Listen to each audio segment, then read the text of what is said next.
the more you change, the more I love you, the more it will be alright.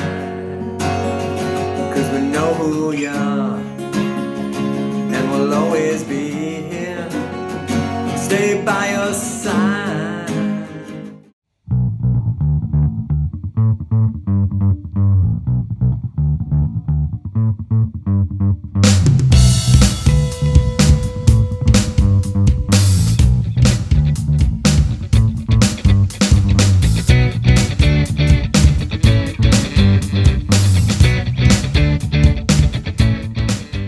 Okay. Well, welcome everybody to the Roman Anton Podcast. I'm Andre Sainte Claire, and today we are flipping the script a little bit. Nice. Roman and I were talking, I believe, a couple weeks ago. Right. And you were asking me for some feedback on the episodes I've watched so far. And I said, people should get a little bit better idea of who you are, because you're always interviewing these other people around Bangkok. And so I said, if you want to do an episode where you flip the script, I'd love to do it. And here we are. Well, great. Yeah, that is true. I recall that, and I think it was probably in the context of a Joe Rogan discussion, right? It was. What would Joe Rogan do? So that's always Exactly. a little painful. But thanks for doing this, Dre. Thanks for coming in today. It's a huge honor to be here. I mean, Roman, you're a close friend of mine, and a close mentor and teacher, and so I'm really excited to do this. Okay. So thanks for having me. So, I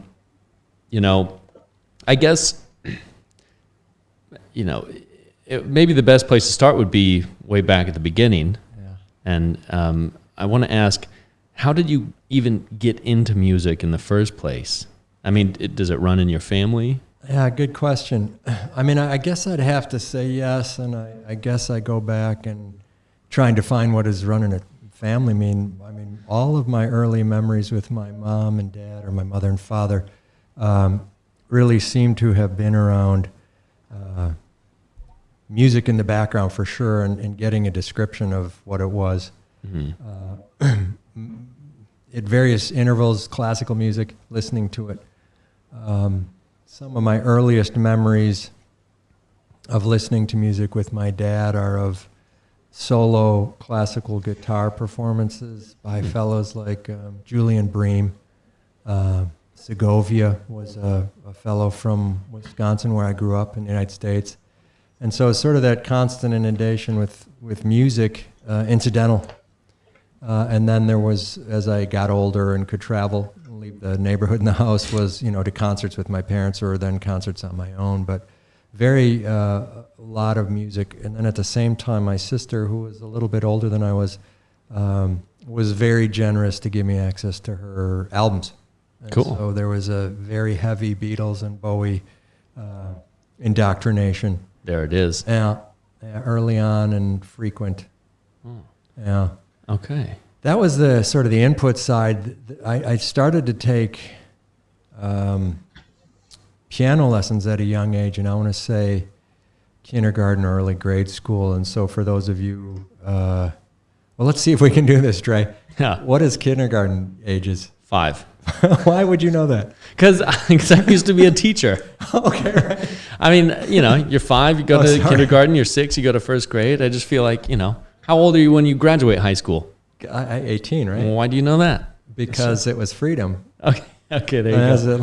I just feel like, I associate the grades with the ages, pretty easily. 3rd grade, you're 9. Well, 9 you're or quick 10. like that. You're lightning quick, so you would do that. I don't know if I have those same faculties or facilities where I line stuff up. Like if you said, when did I first see Paul McCartney? It would be an elaborate series of dates, times, and places with events that would probably be wrong. That was going to be one of my questions, actually. So we'll get around to it. We'll get around to it. So let me answer then. So I think in kindergarten, early grade school, and I want you to remember this. You've asked a question now, and I write about this in one of the books that I've written that you can see listed on the wall here. Mm-hmm.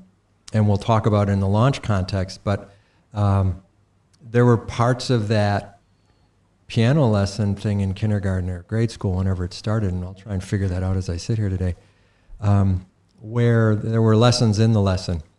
And I remember my mom driving me to these piano lessons with Sister Yvonne.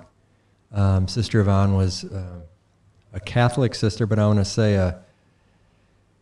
say a Dominican sister, and I don't really know what I'm talking about right now. There was a monastery, and then there was a place where the sisters live in Racine, Wisconsin, and they lived out in a remote part of the city, and then taught at St. Catherine's High School and Holy Name, and any one of the number of different places where you could teach, and you can ignore that noise in the headset. And there was this massive place that was called the Aquin Hall, and it was this old Gothic-looking building with these huge high ceilings. They were probably 10 feet tall at that point, but I was a little kid. Yeah. And I had to walk in these big doors through these long corridors, wooden corridors, into these big rooms, and Sister Yvonne would teach me in this room that was massive on a grand piano. And she was a taskmaster. I loved her to death, but she did scales, and we did the metronome, and we did the lessons. And it was very, very scary to me to go there and take these lessons, because it was such an austere, serious place with sisters. And sisters up to that point in my education had been the primary teachers outside of my parents. Okay. And so I can't say it was like seeing Van Halen for the first time. You know what I mean? But it was necessary. It was a necessary building block for discipline. Right. Yeah. I mean, I can definitely relate. I took piano lessons when I was about 8, I think. So 8 was second grade. Second grade. Yeah. Okay. And my teacher's name was Mrs. Pounder. Mrs. Pounder. Geez. And it was, she sounds intense, right? She was a very lovely lady, though, and she actually played very lightly.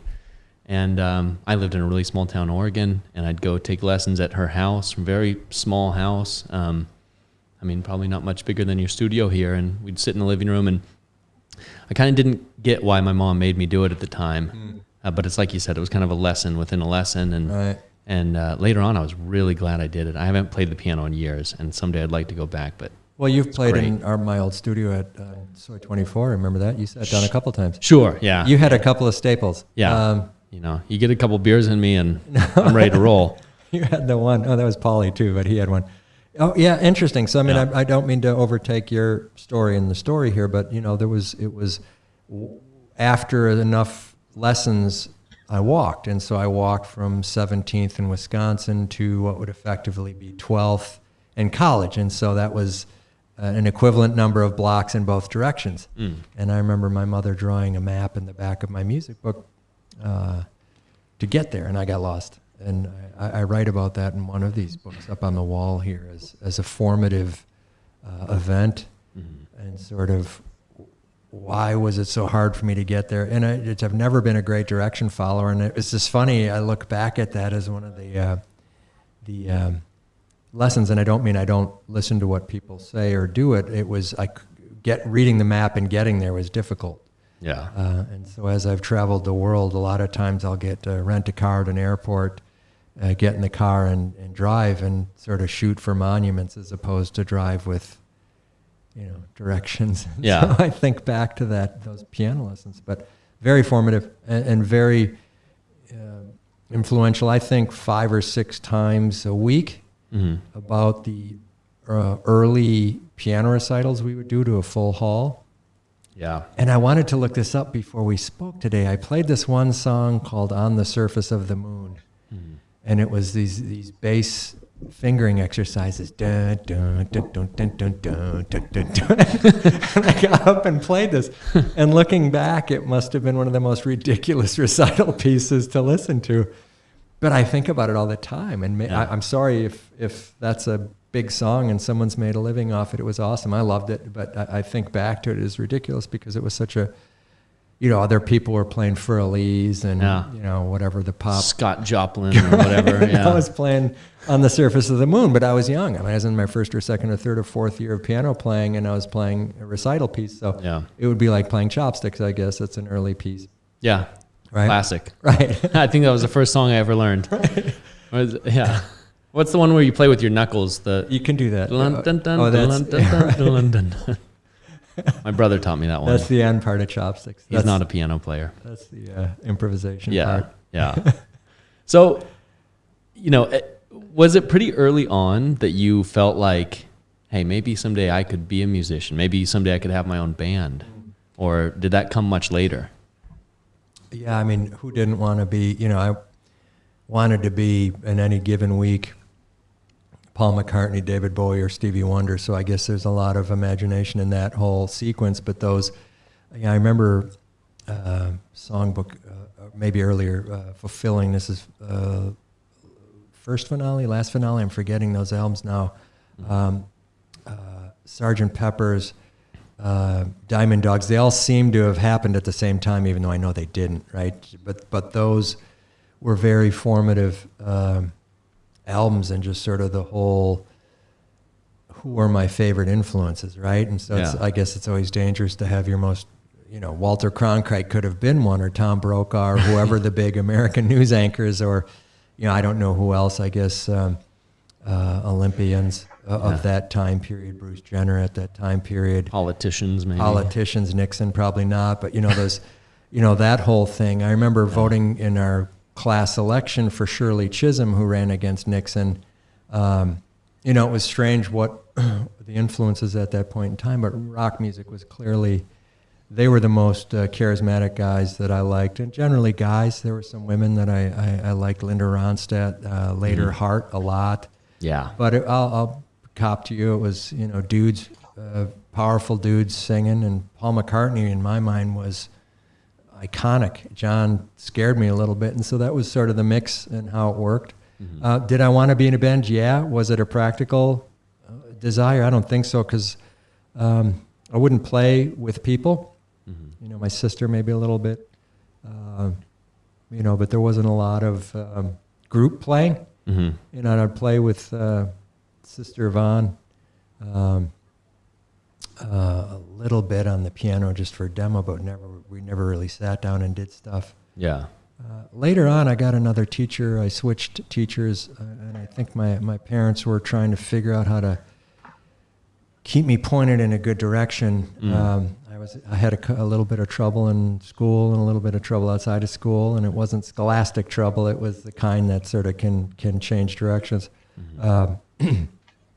But switched to Betty Hansen, who was a much more progressive piano teacher and loved the Beatles too, and was starting to teach me how to jam and do things like that at a younger age. So that was still in grade school. And so that was a huge, big, important departure for me, sitting with Betty. And I remember asking her once, I picked up a music book, and I said, Mrs. Hansen, I said, why isn't it what Billy Joel actually plays? Why is it the melody? Why am I playing, I'm the piano man with my right hand? Why isn't it what he's playing? Right.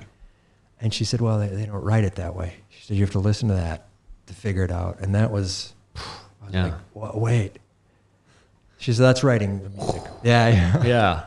So I think that's huge. A long answer, right? Yeah. Well, it's a good answer. Yeah, but that was the evolution. And I remember then I was like, oh, and that's when I started writing songs in my music book. And the music book was my weekly notation of lessons, or absence of lessons, or faking of lessons. Yeah.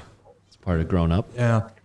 So that was the earlier phases. And how about how many siblings do you have? I can't remember. You got 2 or 3? Yeah, I got 3 brothers, 1 sister, all That's older. Right. And my sister was second oldest. Any of them play music, or? Yeah, now it's interesting. My oldest brother plays a lot, and he has a great memory, so he can play very lengthy classical pieces on his acoustic guitar. Top of his head? Yeah, and he always has a guitar on vacations we go on, and so he'll play when he's alone or even with us. He'll play an hour, 2, 3-hour concert of a mix of his influences, his classical influences, but probably, since he was always living in different parts of the country, from 85 to 95, we were roughly together and we played a lot. And then from 2000 to 2003, we played when we were in the same part of the country again. Okay. And so whenever we got on vacations, and we had a set of songs that we rehearsed were Beatles songs, Willie Nelson songs. And that was a lot of fun. So he was the primary musical influence. But my next oldest brother, or youngest brother, I'm youngest, we went to see a lot of concerts together. So all of my formative concert going from age 10 to 16 or 17 was with him. And I can think of some of those of events like the Cars or Jackson Browne and Steve Miller at Summerfest, Milwaukee Summerfest. I'm going to go straight like that. Awesome. Those were big events that I went to with him or my next oldest brother. And those are important. I mean, those are big deals, those concerts. And how about, sorry, I might have missed this. How old were you when you went to those shows? Yeah, I mean, I would say 10, but that's ridiculous. So I'm sure it was 13, 14 was when my mom would let me hit the road with those brothers because they could drive at that point. Yeah. I'm sure that, I wouldn't say they hated it, but I'm sure I was a burden. I'm a kid running around in a concert in the 70s, right? Or whatever that was. Right. Yeah. But there were excellent memories. I remember seeing Steve Miller Fly Like an Eagle tour live, Milwaukee Summerfest in the big venue, and it was just jaw-dropping. I mean, it was so awesome. It was so loud. I saw Carlos Santana that same year. I think he had a hit. Oh, my God. Yeah. So way back. They were fun. It was a lot of fun. I'm kind of jealous in a way because you grew up in this like amazing era of music where, I remember one of the first times I thought like, God, I'd love to be in a band was watching the NBA Finals, Sixers against the Lakers, and it was the halftime show. And I was, like 11 or 12, and Sugar Ray was playing, what was, I can't even remember the name of the song. Yeah, that's it. Yeah. And they were playing that at halftime. I was like, God, that's awesome. I could totally be in a band. But that's nothing compared to... But that was a great song. Well, sure, yeah. No, shout out to Sugar Ray. But and there were a lot of good bands. I mean, I think you guys had a lot of super dynamic bands in that time period to listen to. You know, I mean, whether you liked them or whether your parents or guys like me beat them out of your head or whatever, it was a different story. But I imagine that you probably still find yourself searching for that stuff on your phone, right? Sure, yeah, that's true. And it's funny how time works, where kind of the longer you get away from that music, the nicer it is to hear it again. I haven't listened to Sugar Ray in probably 10, 15 years, but if I heard it now, I'd be pumped. Yeah, and I'm sure he has an excellent podcast now because I thought he always had some pretty good and funny stuff to say. So he's a strange character for sure. He's a very he's pretty he's an interesting guy. Yeah, so I mean we've talked about this group, and I had an opportunity to meet them when they first started getting famous. But Fastball was in that same. Loved Fastball. Yeah, that same generation, right? And so those albums, I still, their songwriting and their harmony writing is reminiscent of Beatles, and I watched them talk about it. I mean, they didn't know me, but I hung around Austin for a little bit and heard them when they were coming up, and those guys are huge influences on me today. As is a fellow from Austin named Bob Schneider, who I love watching his live shows. I think it's a Monday night show. I forget what it is, from the Saxon Pub in Austin. And I love Bob, is awesome. And so I still have influence. My influencers, or the folks who listen to what I listen to, I seem to follow that vein. I mean, it's continuing, right? Yeah. And the Beatles obviously are still huge, and Paul McCartney just had a #1 album, so I still do that. Unreal. But it's a continuation, and so it's real fun. But I mean, to get back to your question, the idea of playing in a band in high school. A couple of real charismatic buddies of mine, classmates, John and Steve, were very creative fellows and are creative fellows today and doing very well for themselves in arts and in tech. We played in a band, and we played at the talent show or whatever the scholastic event every year is that culminates in some blowout. Yeah, those are always fun. Right, where someone probably gets suspended from school for doing something too far. But we played, we had 2 drums on stage. It was a homage to the Grateful Dead, I think. But we played some Who songs and some Kinks songs. Awesome. And I was playing a guitar. And so I guess somewhere between that time and 17 years old and 14, I'd started taking guitar lessons. So piano first, and then I had a guy, my dad got me a Yamaha classical guitar, and I quickly wanted an electric to plug in and was taking lessons from a guy. I want to say his name is Tony Coelho. I'm trying to remember the name of this music store, Schmidt Music. I'm not sure where it was in Wisconsin, in Racine, but he was awesome, and we'd spend part of the lesson writing down songs. This was, there were music books back then, but the hit of the day may not have been out in sheet music. Yeah. And so we'd spend part of the lesson working on songs. And I remember listening to the Dream Police, Cheap Trick, Gonna Raise Hell. I remember him writing out Roundabout for me from Yes. And that was the first sort of riff that I learned. And I make reference to that in some of the stuff I've written, where I do that with Frank and Shogo and Frank and Roger. I'll play that Yes riff all the time if someone dropped a stick or someone's tuning up or something. So much of that formative stuff carries forward. Right. And we sort of make a joke about it. Whenever Frank has dead space, he'll do the riff, Little River Band. Little River Band. And how Frank, if you listen to Frank's podcast, you can hear the story about how he got turned into Little River Band. And then Roger would do Green Day. So we all would have these riffs we'd play just to... Totally. I got one too. Walk, Don't Run. There you go. I always play Walk, Don't Run if there's a little dead silence. Yeah. But when you come over to my house, you do a Dire Straits whenever you plug in the electric. That's the other one. Love that. Oh, man. Sultans of Swing. But so that was the influences. And was I going to be in a band? Was I going to be able to play? Yeah. I don't know, but I remember piano, guitar comes into my life, a little more portable. I'd written some songs in grade school that I've actually turned into Roman Anton songs. And then I wrote some guitar songs that became formative Roman Anton songs in the high school period. And I remember writing it in my mother and father's kitchen. I remember the night of writing it, and I said, I have to do something with this. And I didn't understand why or what, but I was like, I want to finish this, and I want to play this. And I didn't see, I wasn't deluded. It wasn't like I saw myself on a stage in Wembley with a choir, and with, acrobats. You felt something internal that I have to do this. Yeah. And is that a song that you play regularly now? Yeah, I mean, if we were to look, it's funny is I have some stuff I want to show you today, Dre, and I know you've seen it, but it's in this book. It's the beginning of this song, Tierra del Fuego, which is, this is a music book. And so all these things I'm talking about that were so important to me, like the sheet music, it's this opening riff in Tierra del Fuego. Is that in here too? Yeah, that's the novel. But it's this opening riff, and I wrote it on my dining room table, and I would think, it's in the 80s, many, many years ago. And it took me many years to get the appropriate bridge for it. And since then, I write much faster and have many more songs. But,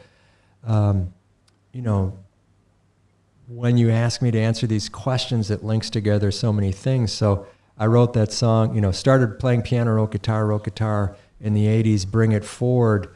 It's part of a book of music now, and it also is the theme song for this novel here, which is something that we sell, through the launches of Roman Anton material. So it's, it's just all thematically linked together. And so much of the music playing time, and I often read about this, is spent in isolation. You're alone in your room, and Frank and I sort of laugh about this. When did you write that? 3 a.m. Yeah. Where'd you get that one? I was in a bus, or somewhere. You're stuck, or you're captive, or you're usually alone. Right. I'm not saying that's how it is for everyone, but there was a lot of that, and it was just a massive accumulation over time of conceptually linking these things to other things I was working on. So the painting on top of this is many years old, but that was always the painting theme for Tierra del Fuego. So it was artwork, it was a novel, it was music, all along for many years. So you've been, and one of the questions I wanted to get to is, when did you write your first song? And I had no idea it was that young. So you've really been at this for a long time. I remember writing one down for my guitar teacher when I was 14, let's say. Mm-hmm. And I wrote it out in really horrible handwriting in my music book. And it was effectively, I'd copied Paul McCartney's song from his first solo album, McCartney 1. It was one of the instrumental songs that he wrote in that. And I didn't realize it, but I was effectively plagiarizing that and writing it down. And I brought it into my teacher. And, he said, that's good. You know, the notation's wrong. The time signatures are wrong. The key is wrong. You know, you got to pay more attention if you're going to bring this in here. And, you know, and he wasn't critical of it because he said, you know, by the way, that's a Paul McCartney song you just wrote down there. By the way. I was like, shoot, I missed that. But it was such a great thing. And he was just like, yeah, great. Yeah. Keep doing it. Yeah. And you know, and Betty and Yvonne, Sister Yvonne, and Betty Hansen would have been the ones who said, well, let's write it down together. Mm. But his and my relationship never took off that way. And so when I got to college, I found a young professor in the music department who helped me write stuff down and sort of get some semblance of time signature and things down so I could do it better. Well, I think it's good, you know, that you took that jump to do that as such a young kid, because I mean, you know, they say that the first step to being really good at something is being really bad, you know, and you kind of have to go through that process. And I'm sure Paul McCartney wrote some probably terrible songs when he was young. Not one, never. Never? You know, I'm sure some of his first ones, maybe his time signature was a little messed up. I don't know. But I think it's a necessary part of the process, right? You have to write some crap or something that it's messed up, it's messy, it's not correct, and then you refine it. Yeah. And that's the process, right? That's a good point. I mean, I think it's fair, you know, and it's, I laugh a little bit because every musical notation of Paul's life is fairly documented, and so we know when he learned the G chord, and you know, we know all that. But I mean, he's kind of the greatest also. But I think you have a good point, you know. So I carried a lot of this stuff with me and played at intervals and played with people, but really didn't start doing heavy band work until 2000. Mm-hmm. Okay. Just for whatever reason, and the writing was much more prominent, and so. You know, if I were to look at those launches behind you, Tierra del Fuego was 2000, The Changer was 1996, Last Clear Chance was 1994, After Midnight was 92, The Crusader was 93, Biggest Deal of All Time was 2004, Blood Rock is still in draft form, and the L.A. Chandler series is a series of short stories. And so these have been, they're not sequential to me, they were thematically linked to good release times or not. And so I just got distracted a little bit there, but you know, it's that's part of the launch thing that I was accumulating. So I'd write and then I'd paint.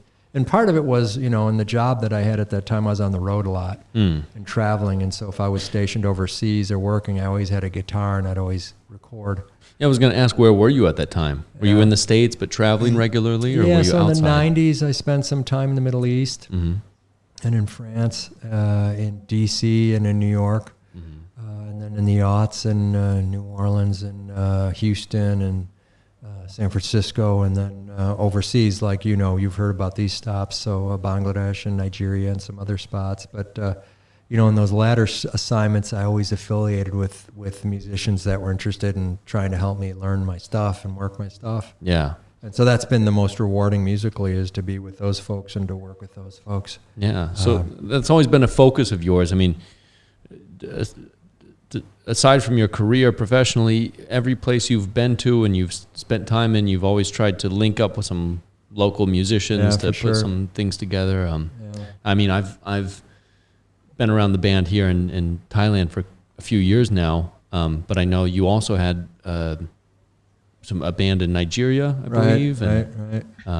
Yeah, so you've been at it for a while. Yeah, and those guys, I mean, it was interesting how much I learned in the different stops. You know, and Frank is now my writing partner for a lot of stuff. Yeah. And we really had a good week this week where we were trying to write our soundtrack for the Kingpin guitar, which we make here and which we have available as an acoustic and electric guitar. We spent 3 days last year in this neighborhood and in the fields of Petcherbury, filming video with Rath, one of our guys in the team here. So, you know, you've known Rath for a long time. Shout out to Rath. Right. Great man. I think he's in the hall right now. He's locked out. Okay. And we filmed a lot of video, and we sat down with the TV on and Frank's computer running, and we had semi-edited footage together of this, and we did everything digitally. So Shogo was playing a pad, Frank was on his bass straight into the board, and I was on the pin through a GT100, a Boss programmer, and we recorded some tracks. And so that was live soundtrack writing. Yeah. Which was a lot of fun, wasn't that, Frank? I mean, and I don't think we're not a jam band. I rehearse, but this was jam. And so we did hours worth of material, many hours over the last couple of weeks, sort of laying down 14 different segments for this video. It's going to be an hour and a half long, maybe. Awesome. Yeah, and it's called The Delivery, The Kingpin. But it's part of these launches and these concepts we had. But that was a lot of fun because it was, Frank is an animal on the bass. And Oh, I know. So when we set up, the vibe or the groove, some of it we're going to throw out and not use, but it was a lot of fun because some of it got super heavy. Yeah. And we were using drone footage and multi-camera shots for a lot of this stuff in the fields, but it's very beautiful Thai countryside. And so that was even, the amount of playing Frank and I do together is a lot, many, many hours a week. And so I didn't realize we were there. I didn't realize that we could sort of pull that off so quickly. And I'm not saying it's great, or I'm not saying it's art. I'm not saying, we're awesome or any of that stuff, but it really met my expectations very quickly in terms of what I wanted to do with this medium that was only in my head for a while, which is filming video in rice fields of Thailand and on mountain ranges, with Wrath carrying a kingpin around for hours on end in 110-degree weather. Shout out to Wrath. Right, no doubt about it. He carried the water that day. God bless you, Wrath. He's a good man. Oh, yeah, that's amazing. I mean, I got to talk with Jose, who was out there helping you guys do that too, and I can't wait to see it. I mean, Jose was smiling. He was showing me some pictures of you guys shooting out there, and I can't wait. I think it's gonna be great. Well, he's a master at that drone of his. I mean, it's amazing, and I'm not sure if that's cliche to have drone technology and aerial overhead shots, but I love the stuff I see in Bangkok, and so here, the final resting place for me here, it's fun to go out. God, that got heavy real quick. No, I mean just like the footage here, it's a lot of it's sort of capturing this time and place, but I'm happy to go out and film this stuff and have my piece of posterity here. Yeah. As opposed to some other grandiose thing or some other place or the Grand Canyon or whatever. But I'm very happy thematically how this ties up and links together. So we've had some fun doing this video, and the editing process has taken a long time, but hopefully we'll get that out sooner as opposed to later. But I bring that back to you to say, collaborations and events, they're deep and they're quick now, and they can be very productive. And so our podcasts, I collaborate with Ken at Dynamic Studios. Frank and I love working with him. Yeah. There's other folks we've had on the show who we consider co-collaborators, including you, and different stuff. And I'm wearing a basketball shirt from our original team of basketball here, right? So CNX. We collaborated on that, which meant we collaborated on going out, and we've gone to concerts or things in addition. And so it's all part of this bundle of things that are offered here. But this really was clearly a place to me where I could pull all this together and do it. And so when I look at, our launch one, the novel finally coming out, and having it for sale, the music book, having this out and 10 songs in here. We have videos online, and we have one song that's, very popular in Myanmar that we call the Bodhi Tree, and it's had 3 or 4 million views now. Yeah, mainly from the folks up there, and it's a tragic thing what's going on. So we're in first quarter of 2021, and so the folks in Myanmar are struggling and suffering. Yeah. And so there's just a lot of synergies going on with getting this stuff out and getting it released. And, all of this is part of a larger box set that we've had commissioned by local craftsmen here. That's very cool to me. You can get the book and the novel and the music book and this, this teak plywood box where we have a sort of a bracelet inside. That's what does this have to do with music, and what does this have to do with the band? And I don't know, but it's cool, and I liked it. And my grandfather built me these treasure chests when I was a kid that I'd keep my rocks in and stuff, and I had a rock collection. And so I like these box sets and these box themes, and We also have a poster. We have a poster for the Launch 1 Tierra del Fuego based on the artwork, which is in the box set. The box set is made by these guys at Creative Printing here in Bangkok for me on our design, and it has nice stainless steel hinges and arms, and it's just a really good setup, and we can realize our creations. It's a weird thing, is we can actually bring them to life. And so it's like the rice fields with Wrath, you imagine it and then there it is. It's amazing. And so I guess that's any creative process, and I guess I'm not going to accuse myself of being creative, but that's sort of how it goes. And so it's do I spend a lot of time? And it's all relative, because I could say I spent the last 30 or 40 years.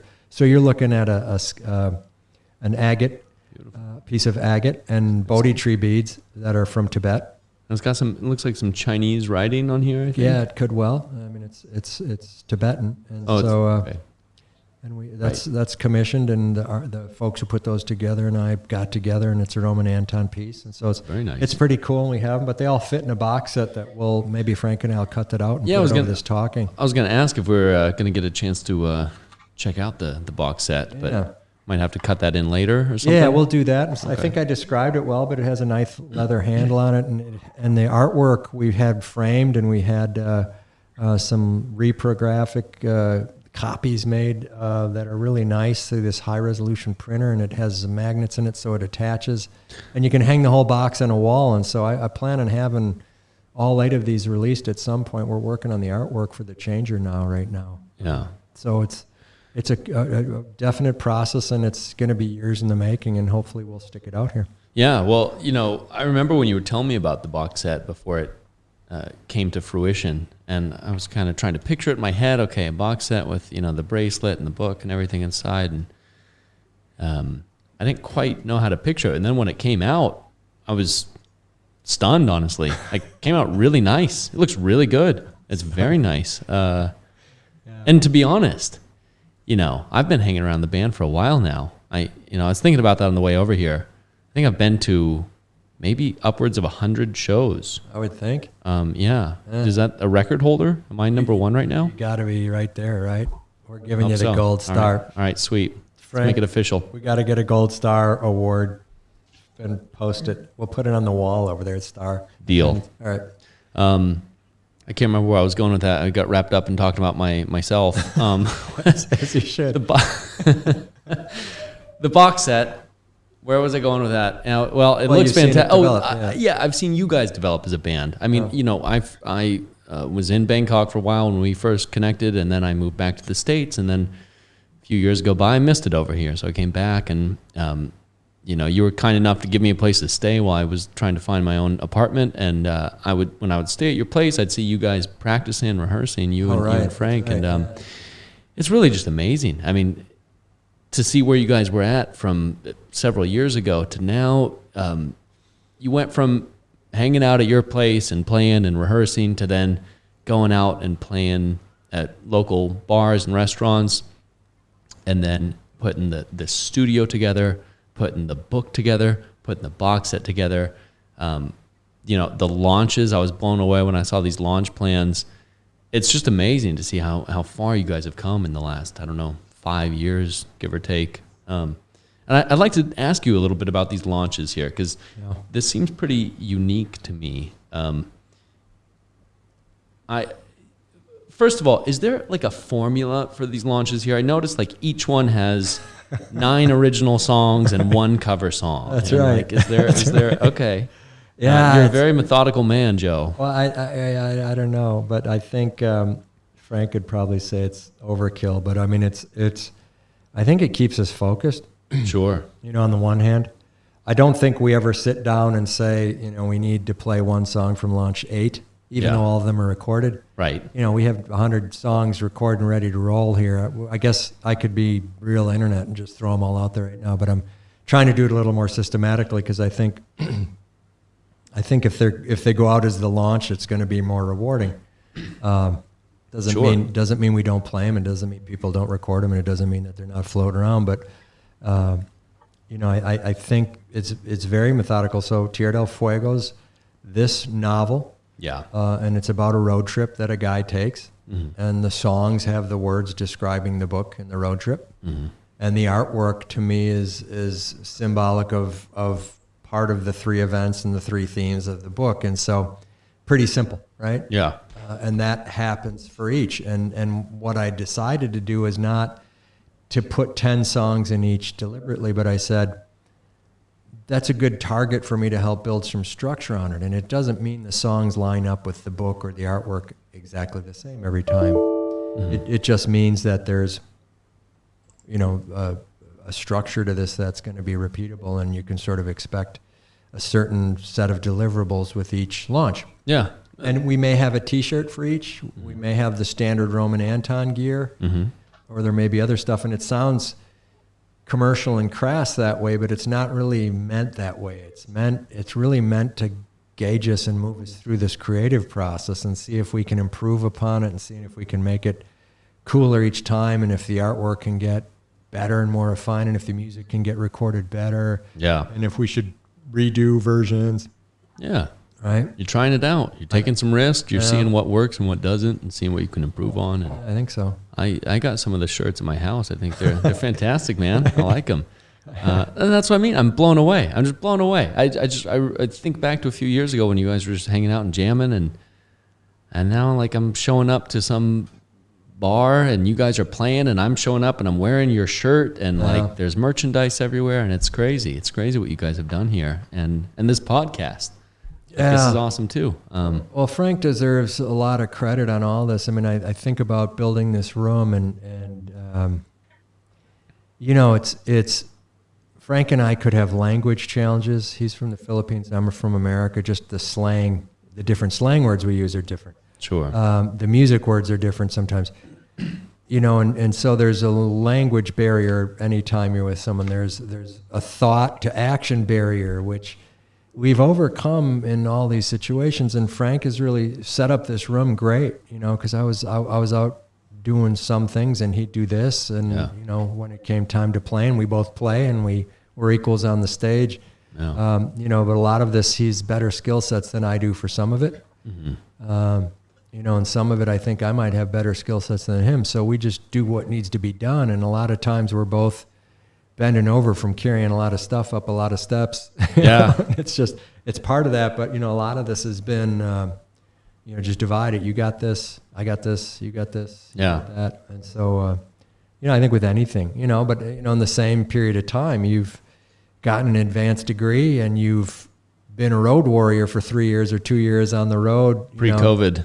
Yeah. Well, doing some pretty high level training and instruction on some pretty important sales issues. And so I think we've both developed some skill sets that are interesting over this time period. And, fortunately that's the case because, there are other narratives about going on the road and living on the road that are maybe equally as rewarding, but less growth oriented. Right? Sure. Yeah. No, it's been a wild ride. I mean, I feel like the last 10 years of my life I've just constantly found myself in situations where I go, I didn't think I'd be here. Yeah. I never imagined myself here. Right. I was a French and Spanish major in college. Right. How'd I end up in Asia? Yeah. Well, you stopped in Mexico for a while too, right? Did. Yeah. Loved Mexico. You did too. I was. Tierra del Fuego, right? Yeah. Shout out to Mexico. I love Mexico, man. Yeah. I'd still love to go back there someday. Yeah, for sure. Going out on the road, I spent some time in the Middle East like you did, and you were actually crucial during that time for me because I didn't totally know what I was getting into, and I was a little afraid. And you had been down that road before, so you were instrumental in helping me prepare for that, mentally and otherwise. Yeah, I remember saying this story to you. I said, Dre, I remember the first time I showed up in Dallas without a credit card or without room on my credit card for a business trip. I remember. I remember looking at my boss, and I leaned into the guy behind the counter. I think it was the Adolphus or one of these fancy Dallas hotels that was in a chain. And I said, dude, give me a break.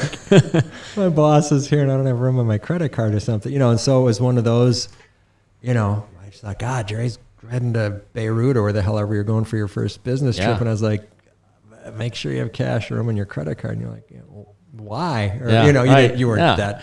No, but Right? there's things you don't think about. You don't think about. My first trip to the Middle East, I went to Oman, and I didn't know what to expect. I landed in what's the capital of Oman? Muscat. Yeah. I landed in Muscat. And taxi picks me up at the airport, drops me off at my hotel. Like, there's no one at the hotel. Like, there's no one anywhere, and I'm just like, what is going on? Yeah. It's like a ghost town, and this is the capital city. And it was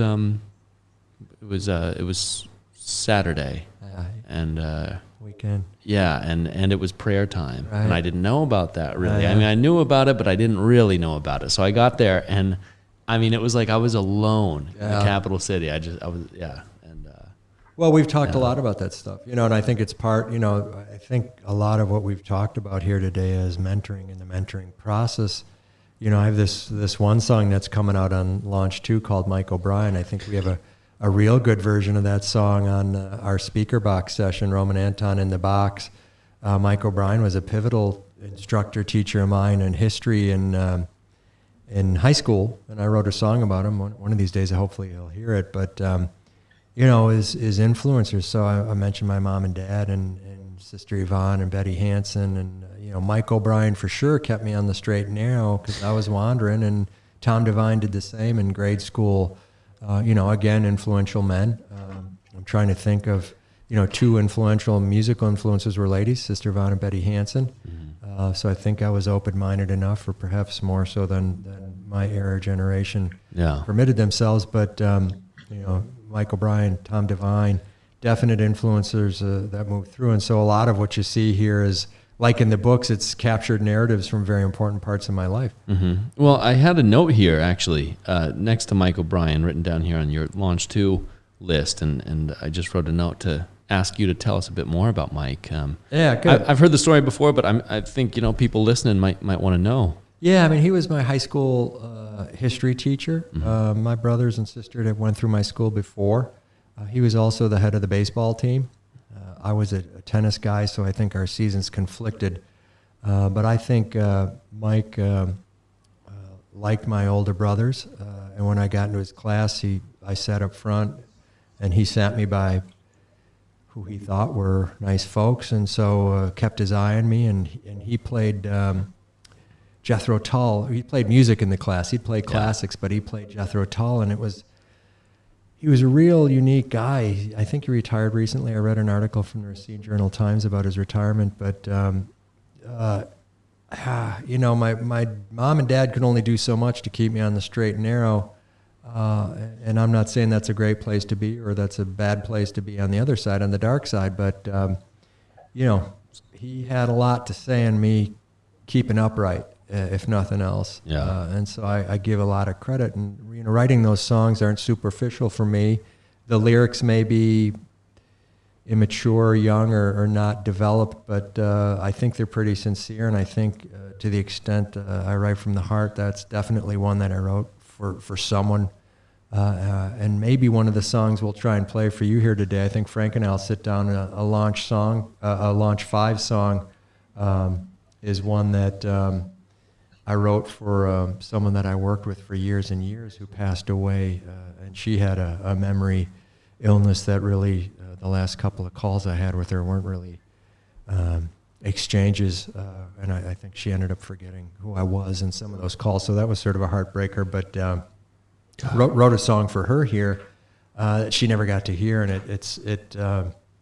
I play it for a lot of different reasons now, and some of it's just thinking about her, but there's a lot of different stories in a lot of these songs that we do, and Frank has the same thing. I think his writing has gotten has changed a lot since I've met him, and thematically, the last song we recorded, I think he maybe quintuple tracked his own vocals on one song, and it sounded fantastic, and obviously plays lead over his own stuff because he's a much better guitarist than I am, and he's a much better pianist and everything. So, I think with these improvements and with our getting better as a band, I think the sound quality of these is good. So, these are all live songs. We recorded them live, which means all three of us playing at once, most of them. There's some of these are starting to get mixed single track And I'm not saying one is better, one is worse. Obviously, highly produced songs generally have a different sound to them than if you just go and plug and play and mix after the fact. But you know, that one, Mike O'Brien, we like to play, and I think people like to play it, and we've had people dance to it and get up and move around to it. So I think it has a good vibe, even if you're hearing it for the first time. It does. I remember actually the first time I heard it. It was at your old place on Soy 24. Right. And I just thought, who's Mike O'Brien? There we go. And it was great. It's a great song. It's a great song. Appreciate that. You got to make sure he hears it. Yeah, I'll make a note of that. All right, good. Get it off to him somehow. All right, all right. We're getting it to you, Mike. Hang tight. Yeah. So, speaking of, on Launch 2, which Mike O'Brien is on Launch 2, there's another song I was curious about called Pancake Day. Yes. Oh yes. Some of the lyrics for that are, well, I might butcher them. It's pancakes and butter, coffee and bacon. Is that right, Franco? Something like that. What's the next part? Pancake Day. I can't remember. He has to sing them. That's hilarious. It's Pancake Day.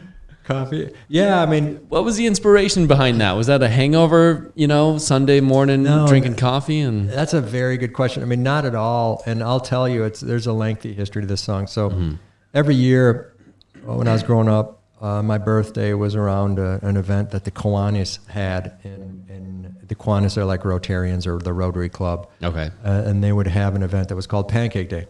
And I believe this to be true, but it could be a complete fabrication. And maybe making this up. But I think my parents said, Go on. You can have a birthday party every year, a Pancake Day, and invite one more friend for every year older you get. So when I was 7, I had 7 friends, 8 friends, 9 friends. And I doubt it was that mathematical like That my sounds lunches. very, yeah. Like Okay. my lunches, All right, yes. So here you go. So That's you where it all ties together. my OCD comes together there. Yeah. But Pancake Day, for years, my brothers and sisters and mom and dad would send me as I moved around the country and around the world, the placemat with the sponsors from Pancake Day would say, Kiwanis Pancake Day, thanking Sears and Roebuck or Brandt's Jewelers or, Don Hudson Chevrolet or whoever was sponsoring that year. Shout out Don Hudson Chevrolet. Right, he was a Green Bay Packer. It was over by our house. Oh, nice. And so my brother Jack generally would write in the back like, went to Pancake Day, and he'd have them. I don't know if it was everywhere, but it was he'd send me a menu, and my mom and those guys go. So it became a very fond memory for me. And I was in China a couple of years back in Sichuan province, working on a project, and I was in this small town. I'm going to call it Namba town. It may not even be findable on a map. It's less than 200,000 people, maybe 300,000. So it's considered a small town in China for sure. Yeah. It takes 5-6 hours to get there from Chengdu, where I was leaving from. Wow. We do a train to another train, and then a type of car ride, some type. And I was walking through these beautiful mountains of Namba town, and the fog was rolling through. And I have this setting on my Phantom 8 Roland keyboard it's a sort of a, if you hold it, it has an arpeggiated sound in it that rings bells the whole time. And Frank and I had fooled around with it a little bit on some other stuff, but I was in these mountains and this fog started rolling through below me. I'd walked up this long series of steps, maybe 1,000 stairs. This sounds like I'm making this up, but I walked up these stairs and I got above the cloud line and was looking down at this, and it was my birthday. Mm-hmm. And on my birthday, sun was just coming up. The cafeteria for the team had opened up, and I had brought in pancake batter, some Western syrup with me, and I was going to have pancakes. And I got up on this mountain, and I was looking at how beautiful this part of China was, and it was just ridiculous. And as I started walking down this hill, I can show you the footage from my camera. There was some crop burning on this hill, and this fire was outrageous. I mean, a 50, 100-foot wall of fire where they're burning this crop. Maybe that's too high, but it felt like it was this inferno. And Let's go with it. Yeah, right. And I was walking down this mountain, and it was a very lengthy walk. I mean, I get up at 4 to start this thing and maybe come back at 7. I don't know what I was thinking, but there wasn't a lot to do in this town. Or there was a lot to do, but there was, you get your workout in. Yeah. And I got back downstairs, and there was a band room at this place. And the equipment was down there. It's called Bubba's Band Room. This guy from Louisiana was there, and he'd made this band room. Wow. And they'd had the gear that I needed to write this song down, I think. Or I had a guitar with me. I doubt I brought my own guitar, but I wrote the song, and as Frank and I would do is I would do it into the phone, notes or memos, whatever it is, and I'd send it in. And we played it that Tuesday night when I got back. Wow. Yeah, but it's about Pancake down the road. And so if you look at our Instagram or if you look at our Facebook posts, I'll throw them around this time of year. I'll throw something on about Pancake Day. And so Pancake Day in this instance was, I was like, what in the hell am I doing here? Right. On this very troublesome project for me. It was cool that I had this walk and this thing and all the symbolism of this mountain and the clouds and seeing through it. Yeah. And our Frank's and my writing at that point was fever pitch. We were writing 2-3 songs a week. Yeah. It was almost at will. And so it was, sometimes we'd say, Frank, your song is first, mine's third. Let's have, and you just map it out and you'd work on it. But we could learn a lot of new material every week that was our own and develop it and write it.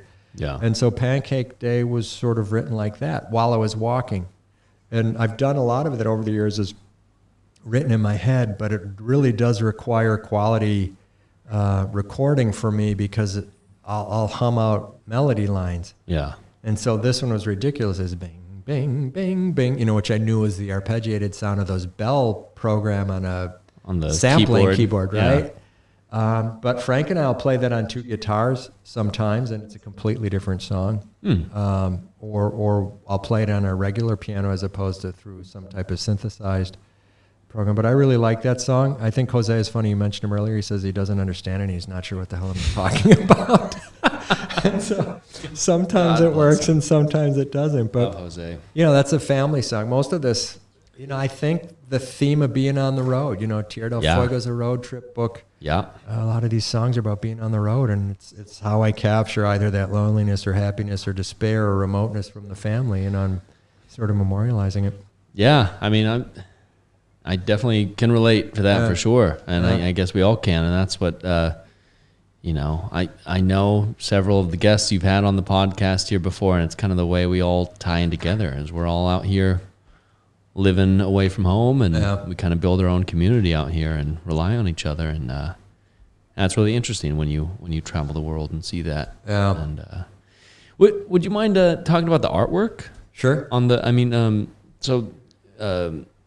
You've had that for a long time, right? Yeah. When did that come about? That was when you were in South America? Yeah, no, the novel was written on the road trip in Mexico, in the Tulum area. Yeah. Which Beautiful is area. Quintana Roo, I guess. By the southern beach. part. Yeah. Yep. The artwork I'd started thematically years before this 3-stripe thing, and you could say, Rothko or Adidas or some garbage, but it had nothing to do with that. I had this very distinct feeling of these 3 things in motion being laid down at different times, or laying down, I don't know how you say that, but part of a series of actions. And so, 3 stripes, there's obviously in some religions the number 3 numerically has significance, but sort of the 3 chapters of this book. The original of this one I have hanging, and I had hanging above my guest bed, my old guest bedroom on Soy 24, is the big 3 stripes with the numbers behind it. I recall. And I remember I met a guy in New York City who gave me a handful of numbers on the street, just stickers, their numbers, and he said, you can't lose these, never throw these away. And I was like, what is this? And so, am I cursed now? Or? So I made artwork about it when I painted the 3 stripes on, and I put a concert ticket from Carnegie Hall from a performance by Ivo Pogorelic, a classical pianist down there. And I've been carrying this thing around with me because I can't throw away the numbers. But it really started, trying to just do a simple painting of 3 stripes and evolving it into this concept was very hard for me. And so I've always thought, wow, this song has been very difficult for me to complete as well. Yeah. And it's been in 3 phases, and the book is in 3 phases, and it really sort of the different levels of awareness and standard trajectory of a Western plot, having a, crescendo. Linear. Right. And it reaches some type of climax also is consistent with this. And so, it's a very simple piece of artwork, but I like it a lot, and I like the colors, and I think thematically they work in. Yeah. The Changer, the next one, I think I showed you a draft of that. This one's about a toll booth attendant in Reston, Virginia, who ends up stepping outside the lines of his job to do something. And so there's some themes in that artwork that are different. There's a sort of Thai-style depiction of Adam and Eve, God and Adam on the Sistine Chapel. Mm-hmm. There's the United States Senate. There's a highway. And it's elaborate, and it's beyond my skill sets, and so I had some help with that one. I'm thinking about the Crusader is going to be a hand drawing of a bust that I did maybe 20, 30 years ago, and I'll try and use that original. But all of these have different themes that I've had and been working on for years, and they're materializing. But the Changer's almost done, so we're probably going to go to the art reproduction guy, David, over at Creative Printing, to work on that this week. Awesome.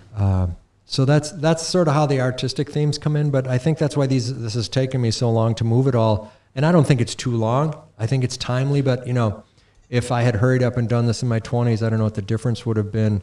I don't think a lot of it would have been as mature or where I wanted it to be. And I don't mean mature as adult, I mean developed maturity. And maybe too mature or maybe overly mature.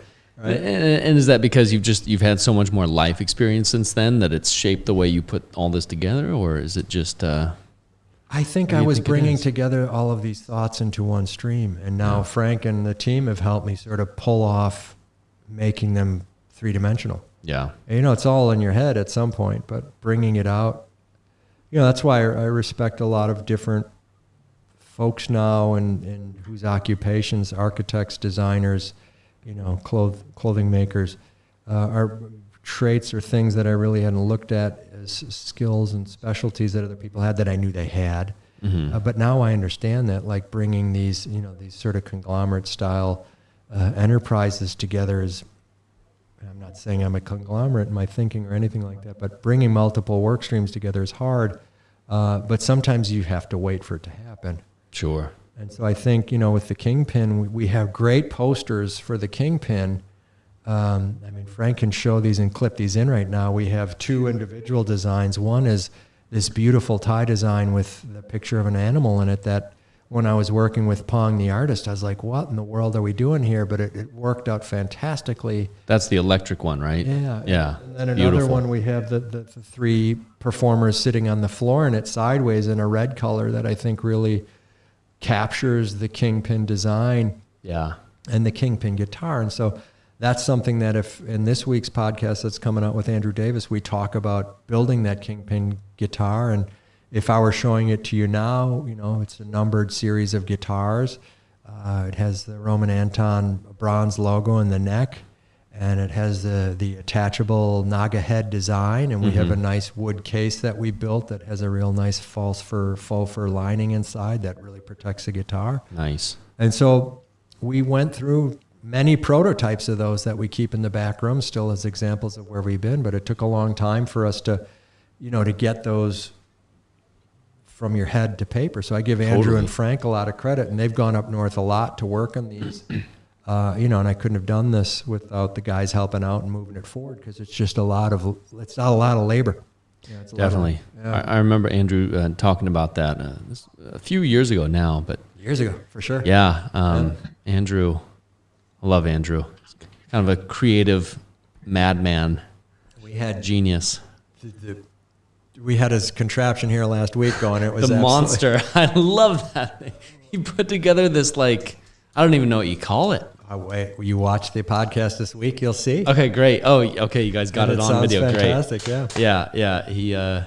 He brought it over to my old apartment. I hadn't seen him in a while. He called me up today. I want to hang out. I said, yeah, sure. And he goes, dude, I got this thing I've been putting together. Can I bring it over? The case sure. was beautiful, right? It was. That's a smaller one now. He has a bigger one. Oh, nice. Yeah. Wow. It was like, there's wires, there's cables coming out all these different places and buttons, and he wants them to do that in a guitar. I don't know how does he formulate all that? It's so wild, so creative. It's amazing. Smart guy, but I think it gets back to the creative process. So I think all this links up. And so for me, it's I get impatient with myself, and there are periods of time where whatever rhythms go through my body, call it depression, call it excitement, call it fatigue, call it interplanetary. Yes. Some days you just get more done, some days you don't. Yep. I'm not afraid of either, but I realize if you have a group of people working around you and you impose timelines that aren't realistic and aren't based on how things get done, you have trouble. So I think Frank and I become very forgiving, of ridiculous, unrealistic timelines and just sort of getting stuff done. And I think we take the pressure off each other to not hurry to get things out to people, or after we get them out, to explain them or podcast around it. And I think this podcast has been a very important part of our COVID experience. We had always planned on doing this, but sort of getting it done and ready so we could try and explain things that are going on around here that we like, shows and stuff we see. There's just a lot of it. And you and I talk about it all the time, like the cool stuff. And so today, when you and I hit the road here, we're going to go down to where we filmed part of the Kingpin video underneath the Bhumibol 1 bridge, which is a very cool balance to me of the rawness of the Chao Phraya River with the biggest, most fantastic structure I've seen in Thailand, which is this expansion bridge, right? Or this, I don't know what you call it, but it's a great place to sit. And I bike there in the morning early, and there's a water taxi that goes across at Phra Pradaeng there.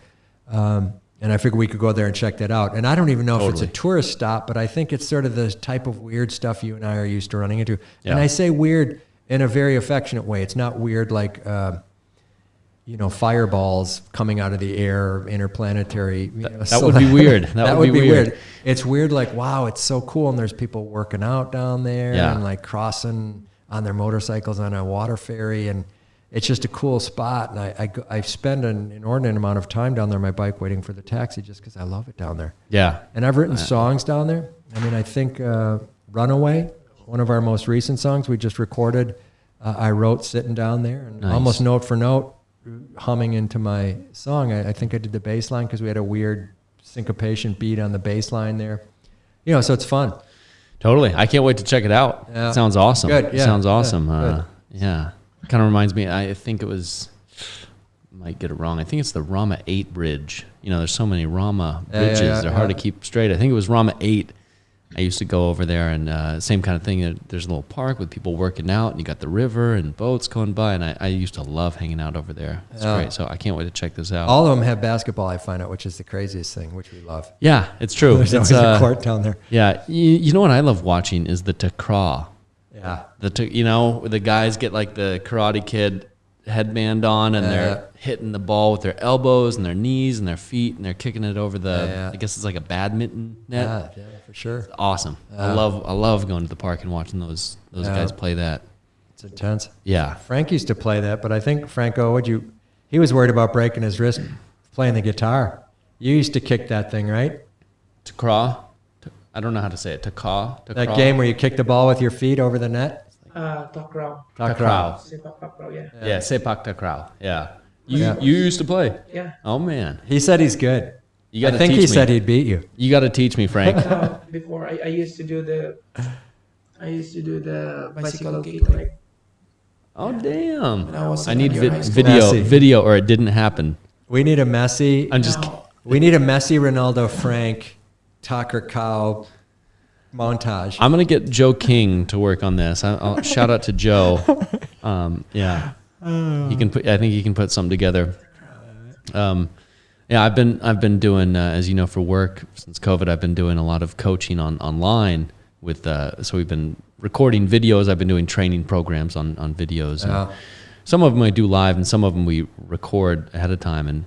And anyways, Joe King, I send him Joe King, my friend, our mutual friend in Oregon. I send him all the kind of outtakes, and he puts together these amazing and just ludicrous blooper reels where he puts explosions in the background, and he'll cut in, you know, clips of Trump talking and me next to him, and you know, he'll just do the ridiculous stuff. It's fantastic. Shout out to Joe King, man. Shout out to Joe King, man.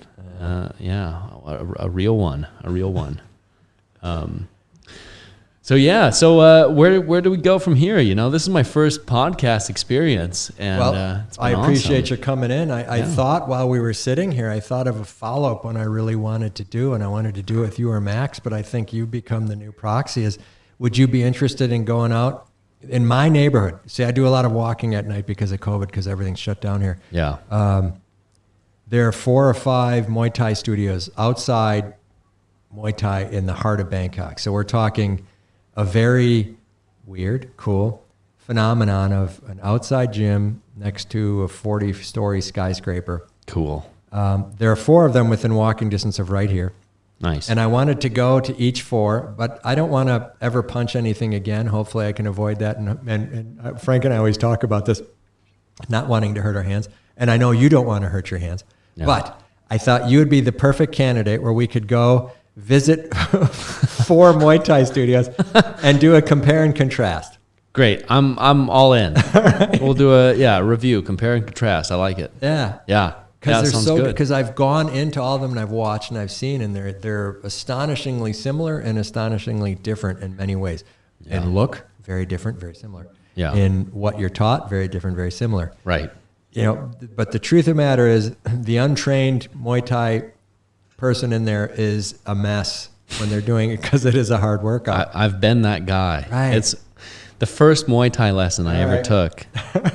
I went to show up to this lesson, and the guy said, "Start running." And I said, "Okay, well, for how long?" He said, "Just run." Yeah. So I'm like, Question. I'm running around the gym, you know, and it's Thailand. It's like 95 degrees and 100% humidity, and I'm just running. And how much longer? Keep running. Yeah. So I keep going.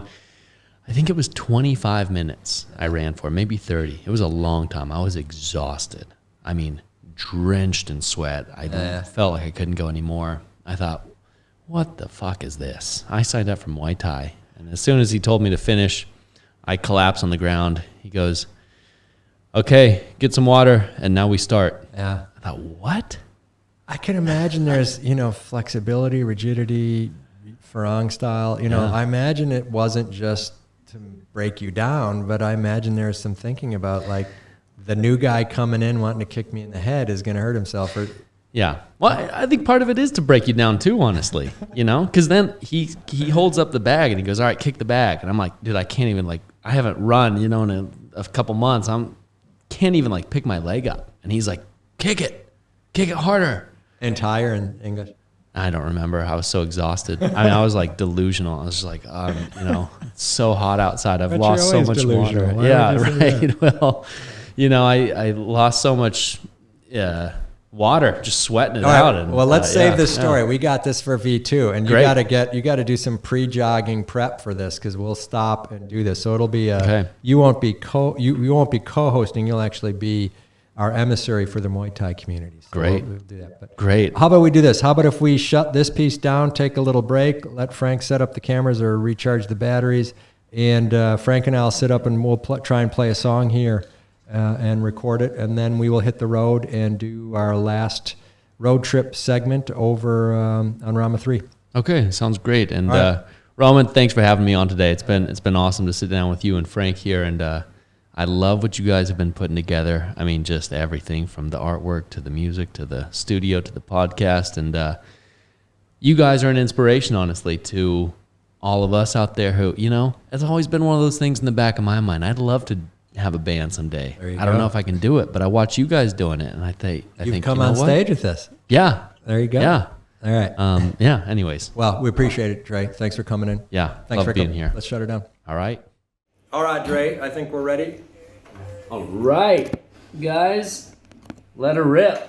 All right. So I wrote this song for my good friend Eileen Fraganza. May she rest in peace. And never got a chance to play it for her, so I'll throw this one out here for her. All right.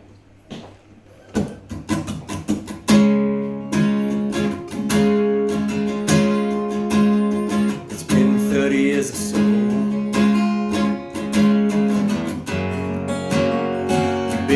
my side.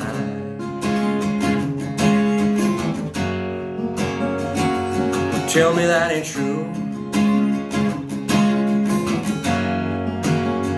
but you know what I mean. You got this thing,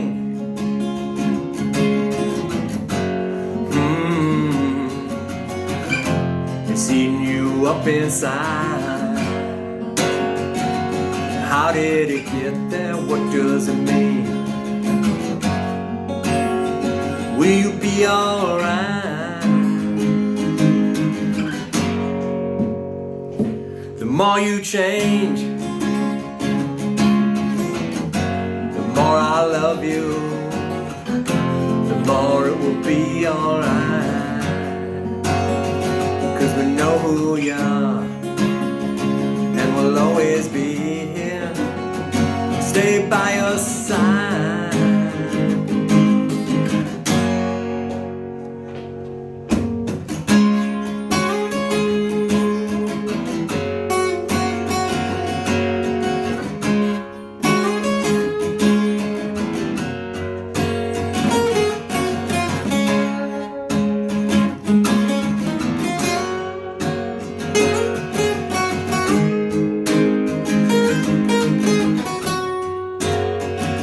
The more you change, the more I love you, the more it will be alright. 'Cause we know who you are, and we'll always be here, stay by your side.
Very nice, Thanks, guys. Franco. All right. All right, we're part 3 of the Roman Anton Podcast featuring me. Dre, I appreciate your helping out today. Yeah. Appreciate your helping with the music too. It's fun. Yeah. So this is Phra Pradaeng, I guess. It's the Bhumibol 1 bridge above us. Very cool. Yeah, right on the Chao Phraya River. So this is our second time on the river. I like coming down here. You've been along this river a lot. You say you work out at some of the parks? Yeah, I went to a bridge, similar setting to this over at, I think it was Rama 8 Bridge, and kind of near Khao San Road area. Yeah, It's similar to this, and Yeah. you know, obviously when the sun's out, the ties don't really hang around too much, but as soon as the sun goes down, and especially before COVID, these places would get packed, right? Yeah. And you ride your bike here in the mornings. I do. How early? You said early. I know you are an early riser. How early I are we leave talking? my house 4:30. I get here 5:30ish and then wait for the first shuttle. So that's the ferry that goes across. These guys have 2 of them. I don't know if it's a family or who this is. Yeah. But they're here bright and early, and they take 5 baht, I think, to cross that way and 10 baht to come back this way. So Okay. very inexpensive. Yeah. It's at about 15 cents or so, 20 cents. Yeah, right, something like that. US. But this is cool because this span, and Frank will get some footage of this. There's these 2 beautiful spans here, and then there's another one down the way, but there's usually big boat traffic. So Yeah. I think you can see these are loading with grain or rice, I believe, and then down below you get diesel and other liquids loading from the Chevron and the PTT facilities down there. Nice. It's right in the river. It's really broad here. It's really wide. Yeah, I really like the bridges in Bangkok. They've got that unique kind of style with the golden, I don't even know what you call them, the golden span. Yes, and then the pointed top. And do they light this one up at night? Oh yeah, sure. Nice. Yeah, it looks great. So you spend much time on the river? Do you come? I mean, do you do any of the tour boats, or do you have I like taking from Tantian when we went down as a band to down by the Wat Po. There's the longtail boats you can take, and you can rent them for a short period of time, but you can eat food on there, and those are pretty cool to me. Yeah, I haven't spent too much time on the river in Bangkok. Yeah. But some of my favorite spots are along the river. Yeah. I think it sounds like we might be getting kicked out here. Yeah, no, I think it's okay. So we're going to take some footage of that, but it's good stuff. Bangkok is full of really awesome, hole-in-the-wall places, restaurants you wouldn't expect to find right alongside the river, all over the city. Yeah. And it's cool the way that the river runs through the city. Kind of like an S, covers so much of the area in the city. It's very cool. That island over there is really cool. I bike on there, and there's these above water wooden platforms that you bike on, and it's a little scary in the morning when it's narrow, but it's very cool. Yeah. And it's much cooler. It's like the weather, because of all the foliage. I don't know what I'm making up weather predictions here, but it sounds accurate to me. I don't know either, but let's go with it. Yeah, it's cool. Yeah. So this is good. So Rama 3 here. We're not that far from the Roman Anton studios, and we're not that far from where you live. You live on Nardiwas, right? Yep. Yeah. So some pretty easy stuff. Really close by. Yeah, but I've never been to this exact spot here. I love, you were just mentioning Bangkok Chao. Yeah. I love that area across the river. Yeah. Did you do an episode over there? No, but I've seen some really good podcasts from some local guys, and this English dude or Aussie dude who does one over there, and he does it the whole thing. It's really cool. Yeah. But I dig it. So here the ferry's getting ready to go, and I think Frank is getting some footage of that. So very nice. We'll keep this short here today. I think this is good. But Dre, look, I appreciate you coming in to help me out. I guess we got to put our masks back on. We're April, almost May of 2021, and we're working around COVID, and we're all tested negative for COVID recently. So staying inside, working from home, and doing good. But absolutely appreciate it, Dre. Hey, it's been a pleasure, Roman. Thank you so much for having me on, and I hope we can do it again. All right, thanks, bro. All right, peace. See ya. 1, 2, 3, quiet.